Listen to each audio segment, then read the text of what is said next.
দক্ষিণ এশিয়ায় ভূ রাজনৈতিক বাস্তবতায় দীর্ঘদিন ধরে ভারত একটি অঘোষিত আঞ্চলিক প্রভু হিসেবে নিজেকে প্রতিষ্ঠিত করার চেষ্টা করে এসেছে।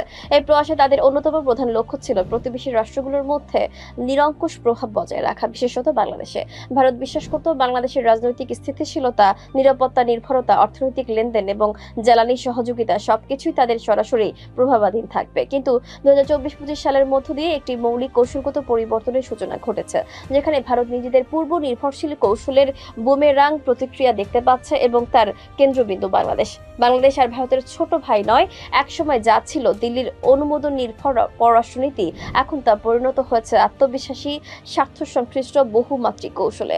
শেখ হাসিনার শাসনামলে ভারত যতই ভাবুক ঢাকা দিল্লির ছত্রছায়া থাকবে, বাস্তবতা হলো বাংলাদেশের পররাষ্ট্র ও অর্থনৈতিক নীতিতে সেই নির্ভরতার প্রতিফলন দেখা যাচ্ছে না। এই পরিবর্তনের রূপ প্রকট হয়েছে বিভিন্ন আন্তর্জাতিক ফোরামে, যেমন BIMSTEC, IORA, OIC, D8 এবং সাম্প্রতিক UN ভোটে বাংলাদেশের স্বাধীন অবস্থানে। ভারতের রাজনৈতিক শ্রেণী, বিশেষ করে নরেন্দ্র মোদী নেতৃত্বাধীন প্রশাসন বারবার বাংলাদেশের অভ্যন্তরীণ রাজনৈতিক ভারসাম্যকে একটি নির্দিষ্ট কাঠামোয় রাখতে চেয়েছে। বিশেষ করে আওয়ামী লীগ সরকারের উপর অতি নির্ভরতা, বিজেপির হিন্দুত্ববাদী রাজনীতির প্রচ্ছন্ন সমর্থন এবং সীমান্তে BSF এর আগ্রাসন, এসবই এক ধরনের রাজনৈতিক একচেটিয়ার ইঙ্গিত দেয়।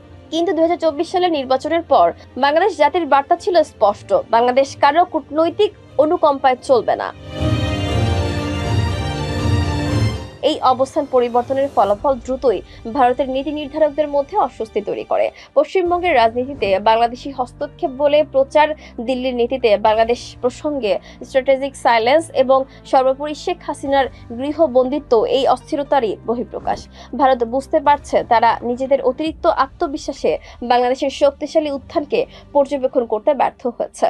আন্তর্জাতিক কূটনৈতিক বিশেষজ্ঞরা বলছেন, বাংলাদেশ এখন দক্ষিণ এশিয়ার জিও স্ট্র্যাটেজিক বিজ পয়েন্ট হয়ে উঠেছে।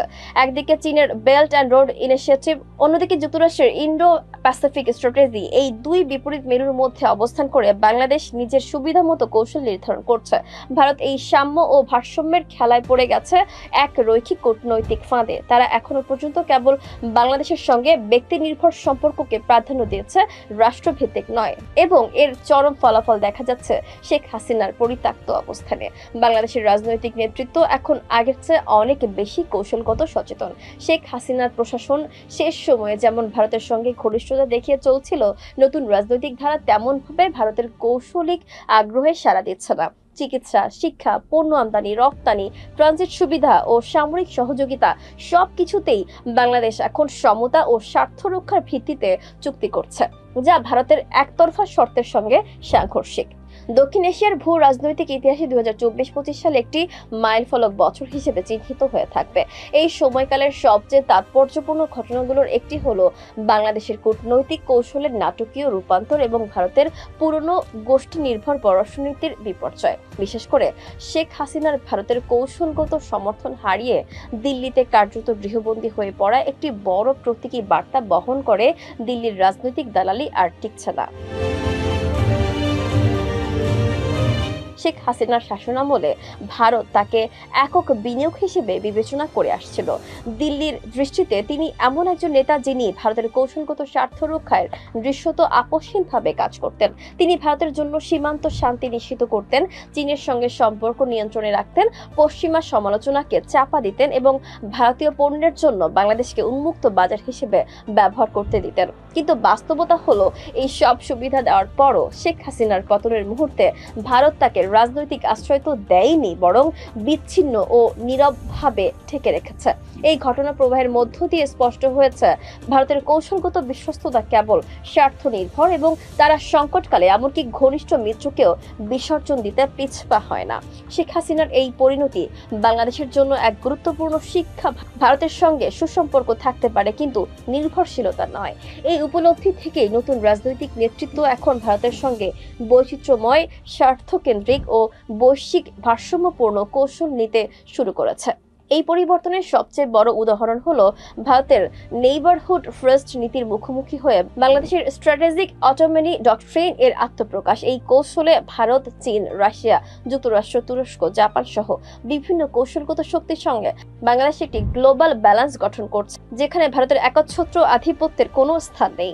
শেখ হাসিনার বিদায়ের পর এই পরিবর্তন আরও সুস্পষ্ট হয়েছে। ভারত এই ভূ রাজনৈতিক পরিসরে নিজেদের নিষ্ক্রিয় কৌশল দিয়ে প্রমাণ করেছে যে তারা দক্ষিণ এশিয়ার পরিবর্তিত বাস্তবতা বুঝতে ব্যর্থ।